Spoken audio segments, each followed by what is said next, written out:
Release చేయకుందని చాలాసార్లు ఈడీనే అభ్యంతరాలు పెట్టింది. అసలు ఈడీ బ్యాక్గ్రౌండ్ చెప్తా. ఈడీ అనేది ఎక్కడిది? స్వతంత్ర సంస్థ అని అంటారు. కానీ అది ఎవరి చేతిలో ఉంటుంది?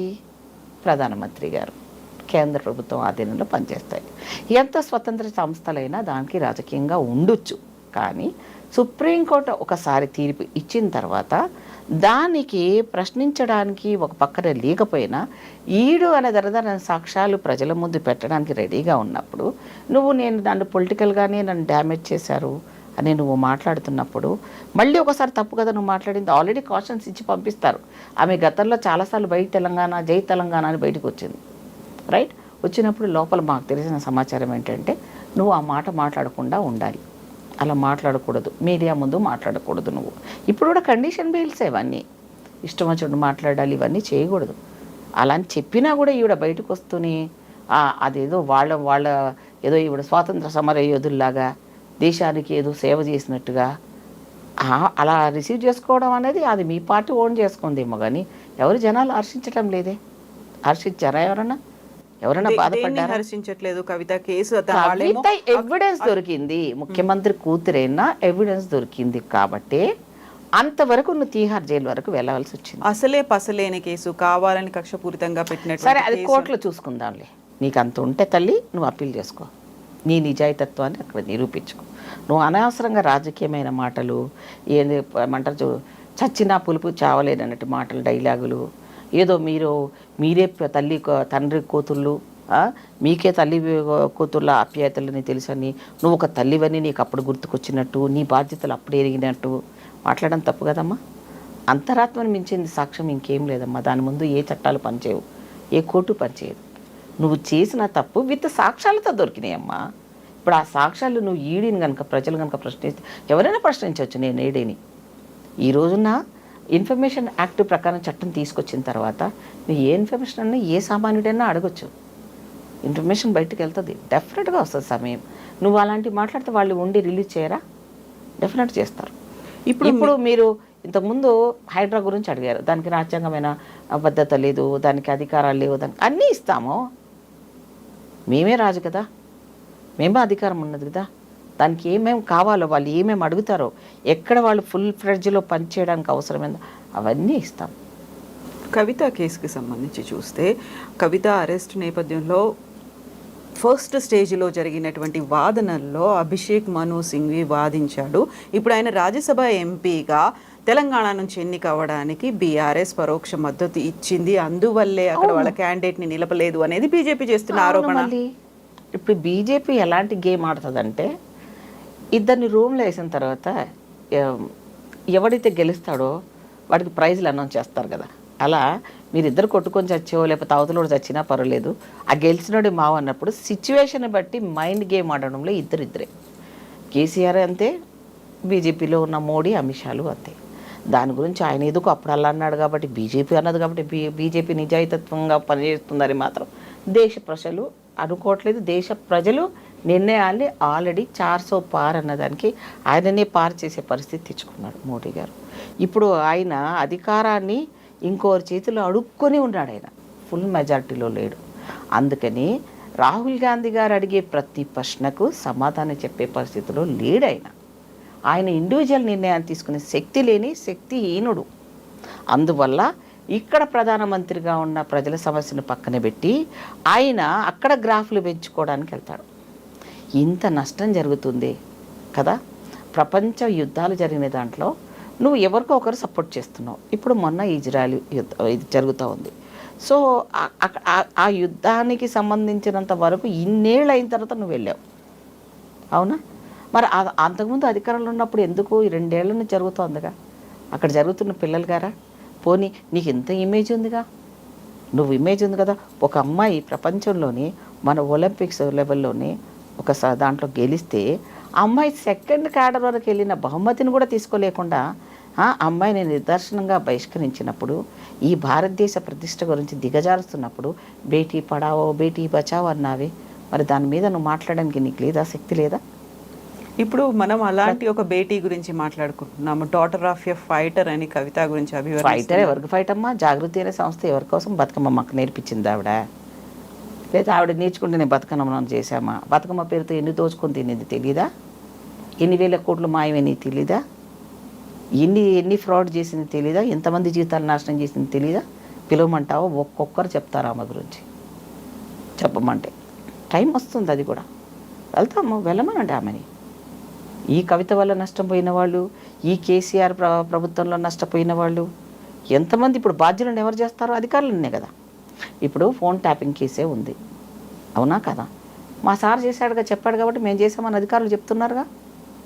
ఇప్పుడు అది ఓరల్గానే చెప్పింది కదా, అఫీషియల్గా కాదుగా.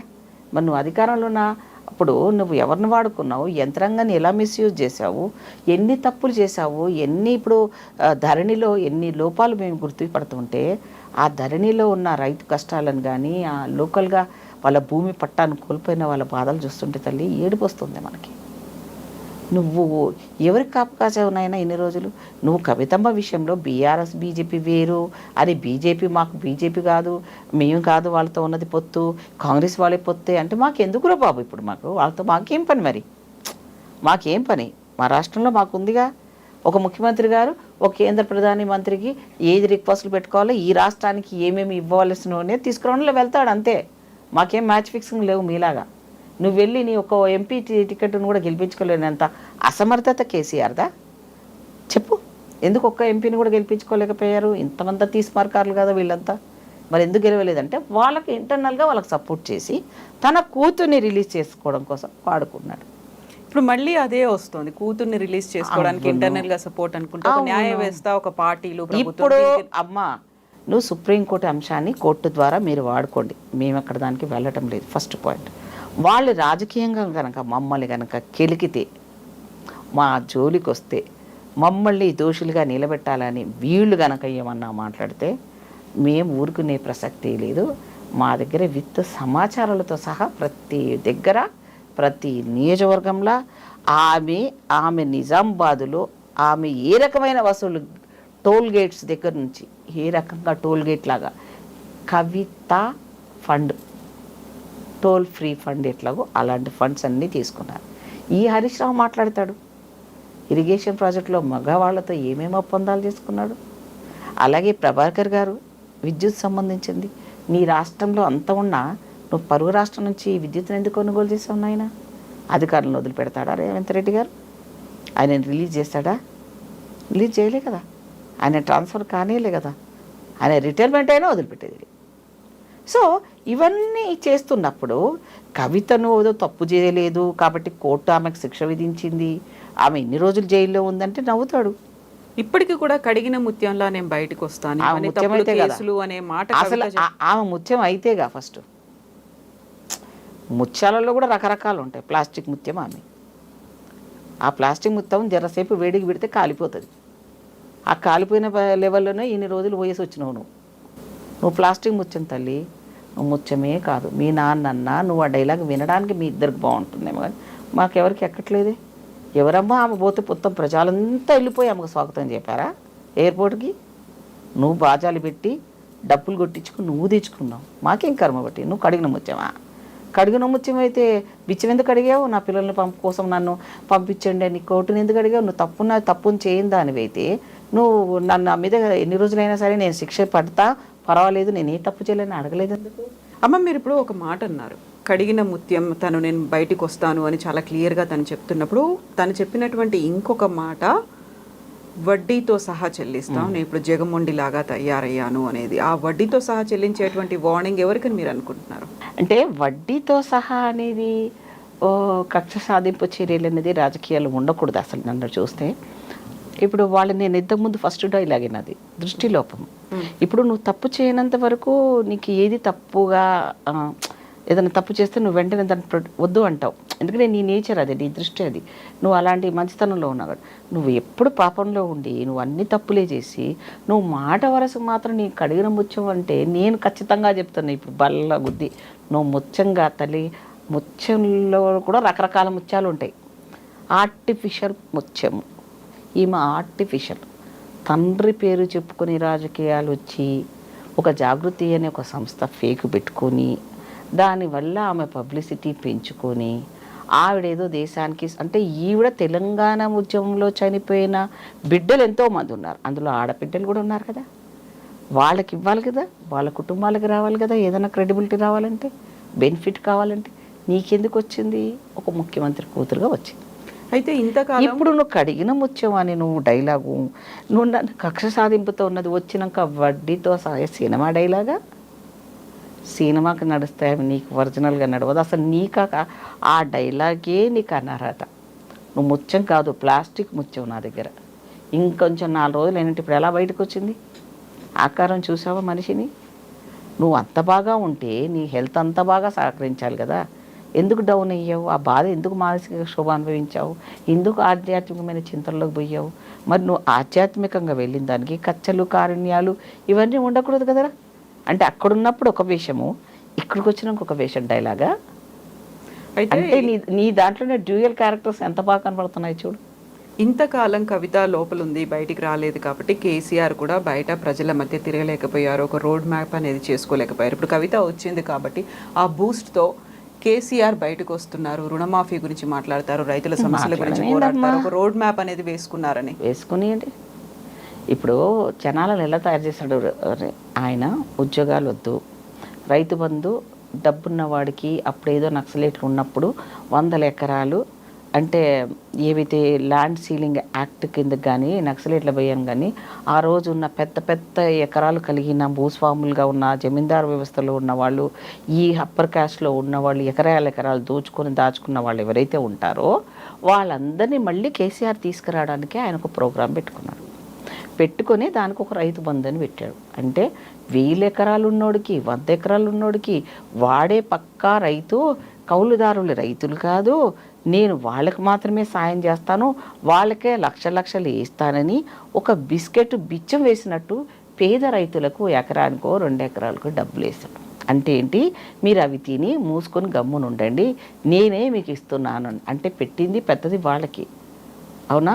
నువ్వు ఎన్ని వేల భూములన్నీ ఆక్యుపై చేసావు, ఎన్ని మన ప్రభుత్వ భూములు అమ్మావు, ఆక్షన్ వేసావు, ఆ డబ్బులు అనేవి లెక్కేదినైనా మరి అవన్నీ ఇక్కడ పోయాయి, ఎన్ని డైవర్ట్ చేసావు? ఎప్పుడో ఆడిట్, ఇప్పుడు మనకి ఆడిట్ రిపోర్ట్ అని ఉంటుంది కదమ్మా, ఆడిట్ అండ్ కంట్రోలర్ జనరల్ ఉంటుంది, కాక్ రిపోర్టు ఇచ్చిన నివేదిక ఉంటుంది. నువ్వు చెప్పొద్దు, నేనే చెప్పొద్దు, జనాలకు ఆ రిపోర్ట్ పెడితే చాలు. కేసీఆర్ ఎన్ని నిధులను డైవర్ట్ చేశాడు, ఎక్కడెక్కడ పెట్టాడు, ఏమేమి ఇస్తానన్న వాగ్దానం నెరవేర్చలేదు. అసలు ఒక సిస్టమ్ రావాలి. ఎలక్షన్ కమిషన్కి ఒక ప్రత్యేకమైన అధికారాలు ఇవ్వాలి. అది ఎలాంటి అధికారాలంటే, ఇప్పుడు అమెరికా లాంటి దేశాల లోపల ఒక ఎలక్షన్లో ఒక్కొక్కరు ఒక్కొక్క సబ్జెక్ట్ మీద ప్రయారిటీ తీసుకొని మాట్లాడతారు జనాలు. పెద్ద స్పీచ్, టీవీలో డిస్కషన్స్ వింటూ ఉంటారు జనాలు. ఆ దాంట్లో ఎవడి ప్రయారిటీ వాళ్ళకు ఉండదు. ఒకడు ఎడ్యుకేషన్కి ఇస్తాడు, ఒకడు అగ్రికల్చర్కి ఇస్తాడు, ఒకడు దేశాన్ని సమగ్రతను కాపాడడానికి ఇస్తాడు, ఒకడు దేశ భద్రతను గురించి మాట్లాడతాడు. ఇలాంటి అన్ని అంశాలు ఉంటాయి. మరి మనకు ఆ సబ్జెక్టులు ఏమీ లేదు, అన్ని ఫ్రీ ఇస్తానంటే వేసే జనాలు. అసలు రాష్ట్ర బడ్జెట్ ఎంత, నీవు అందులో ఆదాయం ఎలా వస్తుంది, నువ్వు ఎలా రిసోర్సెస్ క్రియేట్ చేస్తావు అని అడుగుతారు అక్కడ ప్రజలు. ఇప్పుడు నువ్వు అగ్రికల్చర్లో ఉంది, నువ్వు నంబర్ 1 అగ్రికల్చర్ చేస్తాను అన్నావు అనుకో, అసలు నీకు రాష్ట్ర బడ్జెట్ తెలుసు కదా. అయితే ఇప్పుడున్నటువంటి ప్రస్తుత పరిస్థితి కూడా కేవలం డైవర్షన్ పాలిటిక్స్నే సీఎం రేవంత్ రెడ్డి చేస్తున్నారనేది ప్రధానమైనటువంటి ఆరోపణ బీఆర్ఎస్ పార్టీ చేస్తుంది. తల్లి నేను అదే అంటున్నాను కదా, అందుకోసమే రాజకీయంగా మేమేం రాజకీయాలు కూడా మేము కూడా చేయాలి కదా. మేమేం గాజులు వేసుకొని గమ్మున కూర్చోమంటే కూర్చోకూడదు, తంతా ఉంటే కొడతా ఉంటే మోసుకొని వెళ్ళడం అంతా కూడా లేదు కదా. మీరు చేశారు అప్పుడు మమ్మల్ని, మేము ప్రజల తరఫున ఒక వాయిస్గా వెళ్దామంటే మమ్మల్ని ప్రజా వాయిస్ని వినిపించే అవకాశాన్ని కలవలేదే. పతంగులే కూర్చోవా చాలా మాట్లాడుతున్నావు అన్నారు, కూర్చోలేవా, మీడియాని బ్యాన్ చేసిన అవి లేవా, ప్రతిపక్షంగా ఉండి మాకు అసెంబ్లీ 2 రోజులు కూడా పెట్టకుండా ఉండలేదా? ఈ పార్టీలో గెలిచిన వాళ్ళని ఆ పార్టీలో కలుపుకున్నప్పుడు అప్పుడు నీతి నియమాలు లేవా నీకు? ఇప్పుడు ఆ వాళ్ళంతా నీ పార్టీలో ఉన్నవాళ్ళు నీకు తప్పు అని హరీష్ రావు లాంటి వాళ్ళు మాట్లాడడము ఎంతవరకు సమాజం? అసలు జనాలు చెప్పులు తీసుకొని కొట్టాలి. ఈ చట్టాలు, ఈ కోర్టులు, ఇవన్నీ వ్యవస్థ, ఇవన్నీ పక్కన పెట్టండి తల్లి. జనాలు ఈ పార్టీ మీద నువ్వు గెలిచావు, మీకు నేను ఓటేశాము. ఎప్పటి వరకు జనాల్లో చైతన్యం రాదు, ఒక పుష్పలీలగా నేను పడుతున్న బాధ చెప్తున్నా. నేను కాంగ్రెస్కి ఓటేశాను, ఏ పార్టీకి ఓటేసావు, ఒక ఎమ్మెల్యే అయ్యావు. వచ్చిన తర్వాత అక్కడ రిజల్ట్ నెగిటివ్ వచ్చి నీ పార్టీ అధికారం రాకపోతే నువ్వు వెంటనే అధికారంలో ఉన్న పార్టీకి వచ్చినప్పుడు ఎవ్వరు తననవసరం లేదు. ఊరి జనాలు గ్రామాల్లో చెప్పులు దగ్గర పెట్టుకొని చీపురు గట్టలు తీసుకొని ఒరే నీకు మేము ఈ పాటని వేస్తే నువ్వు ఎట్టబోయినవురా. మరి అదే మాట ఇప్పుడు కాంగ్రెస్ లో జాయిన్ అవుతున్నటువంటి బీఆర్ఎస్ ఎమ్మెల్యేలకు కూడా కదా మీరు అడుగుతారా? మీరు కదా కదా ఇప్పుడు వాళ్ళు హరీష్ రావు గారు పొట్లో వేస్తున్నాము, అది చట్టపరంగా రానివ్వండి చూద్దాము. రైట్, ఒకవేళ కోర్టు తీర్పు ఇచ్చింది అనుకోండి, మేము తప్పు చేసామనుకోండి, కోర్టు మాకు చెప్పింది అనుకోండి, రైట్, మేము వదిలేయడానికి రెడీగా ఉన్నాం. వాళ్ళని నిర్దాక్షిణంగా పార్టీ యాక్షన్ తీసుకోవడానికి కూడా రెడీగా ఉంటాం. ఇప్పుడు నీకు తప్పు అప్పుడు అనిపించింది, ఇప్పుడు మాకు తప్పు అన్నది కూడా మాకు కూడా కొంత టైం, మేము రాజకీయాలు చేస్తున్నాం మేము కూడా. సో చాణక్య నీతి నీకు ఒక్కడికే కాదు నేనా, మాకు కూడా తెలుసు అది. అలాగే చాణక్య నీతిలో ఉన్న చాణక్యుడు లాంటి వాడు కూడా ఒకసారి మరి ఎంత అవసాన దశలోకి వెళ్ళిపోయాడో చదువుకుంటే తెలుస్తుంది. మరి నీవే మేధావివే రాజకీయంగా? ఇప్పుడు కవిత బయటకు వచ్చిన తర్వాత బీఆర్ఎస్ పార్టీ తన స్ట్రాటజీని మార్చుకుంటోంది, వ్యూహాత్మకంగా మళ్ళీ ముందుకెళ్ళాలని కేసీఆర్ కూడా రోడ్ మ్యాప్ వేసుకొని బయటకు వస్తున్నారు. తిరగని తల్లి, మేము వింటున్నాం, ఒకందుకు మంచిదే. ఇప్పుడు దొంగ అని అరిచాడు కదా, నువ్వు ఇవన్నీ మేము కాగ్ రిపోర్ట్లు ఇస్తాం. అప్పుడు నేను పార్టీ గురించి మంచి జరిగిన పార్టీని కూడా చెప్పుకోవాలి. నేను తెలుగుదేశంలో ఉన్నాను. అప్పుడు జన్మభూమి ఏ గ్రామ పంచాయతీలో ఎన్ని ఇరిగేషన్ ఉన్నాయి, ఎన్ని వాటర్ ట్యాంకులు కట్టాము, ఆ గ్రామ నిధులు ఏంటి, ఖర్చు పెట్టినవి ఏంటి, మిగులేంటి అని ఒక డిస్ప్లే బోర్డు పెట్టాము మేము. రైట్, ఇప్పుడు మా పార్టీకి వచ్చిన తర్వాత మేము కూడా ఆ డిస్ప్లే పెడతాం. ప్రతి రాష్ట్రం లోపల, ప్రతి దేశంలో, ప్రతి నియోజకవర్గంలో, ప్రతి గ్రామ పంచాయతీలో పెడతాం. పలానా ఇరిగేషన్ శాఖలో మేము ఆ రోజున్న దాంట్లో కేటాయించిన డబ్బుల్లో ఈ కాగ్ రిపోర్ట్ ప్రకారం ఇట్లా పెట్టినామని ప్రజల ముందే పెడతాం. మేము ఏం చెప్పనవసరం లేదు, వెళ్ళు ఆ రిపోర్ట్ పట్టుకొని ఆన్సర్లు చెప్పు. ఇప్పుడు మేము కాదుగా ఇచ్చింది, అది కాంగ్రెస్ పార్టీ ఇచ్చిందా? ఎలాంటి మార్పులు రావంటారా రాష్ట్ర రాజకీయాల్లో కవిత బయటకు వచ్చింది? అమ్మా, ప్రతి పార్టీలో ఉన్న వాళ్ళు ఒక తప్పు చేస్తున్నారు. అది నా పార్టీ అన్నీ కూడా. ఎప్పుడైతే డబ్బులు ఇచ్చి జనాలను తీసుకొచ్చి మీటింగ్లు పెడుతున్నారో ఆ జనాలు చాలా తెలివైన వాళ్ళు అయిపోయారు. ఎలా, ఈ షర్ట్ ఇప్పేసి ఈ కండువా మార్చి వాడు నెక్స్ట్ వెహికల్ వస్తుంది, ఆ వెహికల్లో ఇంకో మీటింగ్కి వెళ్ళిపోతున్నాడు. వాళ్ళ తప్పు కాదు అది. ఎందుకు తప్పు కాదంటే వాడి పేదరికం. ఆ రోజు వాడికి ఆ రోజుకి నాకేమొస్తుంది, నా పొట్టకేమొస్తుంది, నా పిల్లలకి ఏమొస్తుందని వాడు ఆ పార్టీని వాడుకున్నప్పుడు మేమెందుకు వాడుకోనన్న చైతన్యం జనాల్లో వచ్చి, రైట్, ఒక పక్కన అది ఆలోచిస్తే, రెండో పక్కన ఓటును అమ్ముకోవడం కూడా తప్పేని తెలిసినా వేస్తున్నారు చూడండి. ఆ తర్వాత తప్పులు జరిగినప్పుడు, తన ఇంట్లో జరిగినప్పుడు మాకెవ్వరు లేరా అని అడుగుతున్నప్పుడు అది ఎన్ని రకాలుగా పార్టీ లెవెల్లో జరిగి రూపాంతరాలు చెంది అన్ని పార్టీల వాళ్ళు వచ్చి 4 రోజులు టీవీ ఛానల్ ముందు మాట్లాడిన తర్వాత ఇక్కడ పోతారు, ఈవిడికి న్యాయం జరుగుతుంది అంటే అందులో వాళ్ళ తప్పు ఉంది, రాజకీయ పార్టీల తప్పులు ఉన్నాయి. ఎవరైతే జనాలను చూసి బలుపు అనుకొని గెలుస్తాననుకున్న వాళ్ళు ఇదే కేసీఆర్ మీటింగ్ పెడితే ఎన్ని వేల మంది రాలేదు మొన్న, మరి ఎందుకు గెలవలేదు? అవునా కదా? సో జనాలకి చాలా చైతన్యం వచ్చింది. ఆ చైతన్యం లోపల ఈ తప్పులు చెప్తాము, ఈ ఊర్లో ఇలా ఉండే, మీ సర్పంచ్ ఉండే, ఎంపీటీసీ ఉండే, సో వాళ్ళు ఈ తప్పులు చేశారు, మీరే నిర్ణయితలు. ఆ చైతన్యాన్ని ఏ గ్రామాల ప్రజలు ఎవరైతే ఎడ్యుకేటెడ్ ఉన్నా, ఇప్పుడున్న తరం పిల్లలు ఎవరైతే, కొంతమంది అయితే అయిపోయారు చైతన్యం, ఇట్లా బోర్డులు రాస్తున్నారు, మా ఊరికి రాకండి అని చెప్పులు కడుతున్నారు కొంతమంది. మా ఊర్లో ఎమ్మెల్యే వచ్చి చీపురు కూడా కొడతామని అంటున్నారు. ఇంకా అది చాలా ఎక్కువ రావాలి. ఇప్పుడు నువ్వు నేర్పిస్తే నేను నేర్పిస్తే రాదమ్మా. ప్రజాస్వామ్యంలో ఎవరు తప్పు చేసినా అది నీ పార్టీ నా పార్టీ ప్రశ్నించే వాయిస్ మీకుంది. ఆ ప్రశ్నించే దాన్ని నువ్వు పార్టీలకు అతీతంగా నువ్వు ఏ రోజైతే ప్రజాస్వామ్యాన్ని గుర్తించుకొని నీవు చట్టాలు పక్కన పెట్టు. ఆ రోజు ఎవరున్నారమ్మా? అప్పుడు ఏమైనా ఎలక్షన్స్ ఉన్నాయా? అప్పుడు ఆటవికం నుంచి వచ్చి ఒక గ్రామ సర్పంచే మొత్తం అన్నిటి గ్రామాన్ని నడిపించినప్పుడు ఇప్పుడు ఇంత పెద్ద వ్యవస్థలు వచ్చినాక కూడా ఇన్ని మిస్టేక్స్ ఎందుకు అవుతున్నాయి? సో ఎక్కడో ఒక దగ్గర ఫుల్ స్టాప్ రావాలి అంటే ప్రజా చైతన్యమే మెయిన్ తల్లి. ఆ చైతన్యం రానంత వరకు ఇప్పుడు మనం ఏం చేస్తాం తల్లి? ఇప్పుడు నాకు జరుగుతుంది, నీకు జరుగుతుంది, నువ్వు మీడియాలో ఉన్నా నీకు అన్యాయమే జరుగుతుంది, నువ్వు ఇంటికి వెళ్ళాలన్న భయమే, నా పిల్లలు ఇంటికి పోతున్నారో జాగ్రత్తగా వస్తున్నారో లేదో నాకు భయపడాల్సి వస్తుంది. సో ఈ భయం అనేది ఎందుకు వస్తుంది? అందరి తప్పు ఉంది కాబట్టి దీన్ని అందరూ కలిసి ప్రక్షాళన చేస్తేనే తప్ప దీనికి ఎక్కడో కూడా పరిష్కారం రాదు. నిజమైన ప్రజాస్వామ్యానికి అర్థం తెలియదు. ఎందుకమ్మా కోర్టులో ఇన్వాల్వ్ అవ్వాల్సిన పరిస్థితి ఎక్కువ వస్తుంది? ఎందుకు ముట్టికాయలు వేస్తున్నారు అంటున్నారు? దానికి అసలు పని లేదు. నిజంగా చెప్పాలంటే నీ గ్రామంలో నీ ముందు జరిగిన దాన్ని నువ్వు డబ్బులకు అమ్ముడుపోయి న్యాయాన్ని అమ్ముకుంటున్నావే నువ్వు కదా. మరి నీ బిడ్డకు జరిగినప్పుడు మాత్రం, నీ ఇంట్లో జరిగినప్పుడు మాత్రం నువ్వు అడుగుతున్నావే. అది ఎంతవరకు సమంజసం?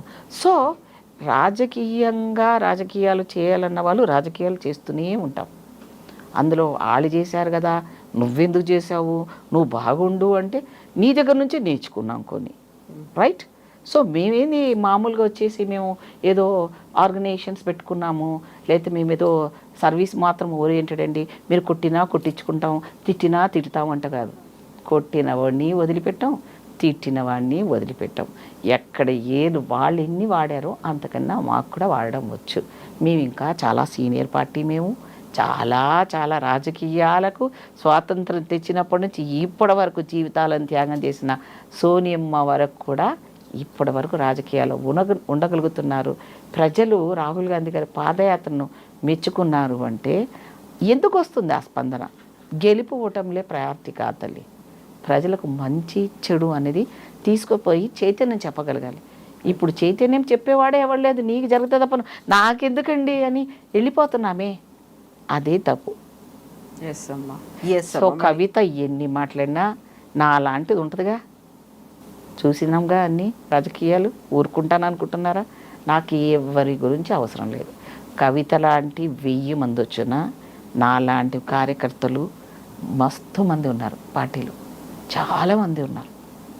ఏ ఊర్లో ఆ ఊర్లో కవితమ్మ బండారం బయటపెట్టడానికి రెడీగా ఉంటారు. సో బోల్డ్ అన్ని అంశాలు అయితే భవిష్యత్తులో జరగబోతున్నాయి రాజకీయంగా. మళ్ళీ మాట్లాడుకుందాం. వెయిట్ అండ్ సీ, మజా ఆయగా. అవి తెలంగాణ కేసీఆర్ పులా, కాగితం పులా, ముత్యమా, ప్లాస్టిక్ ముత్యమా, కేటీఆర్ టాలెంటెడా, మా రేవంత్ రెడ్డి టాలెంటా, లేకపోతే ప్రజలు తెలివిగల వాళ్ళ, ప్రజలకు తెలివి లేదా, వీళ్ళే నేర్పిస్తేనే నేర్చుకుంటారా అనేది వెయిట్ అండ్ సీ. అంతే. ఎస్ అమ్మా, thank you so much. Thank you తల్లి. Thank you.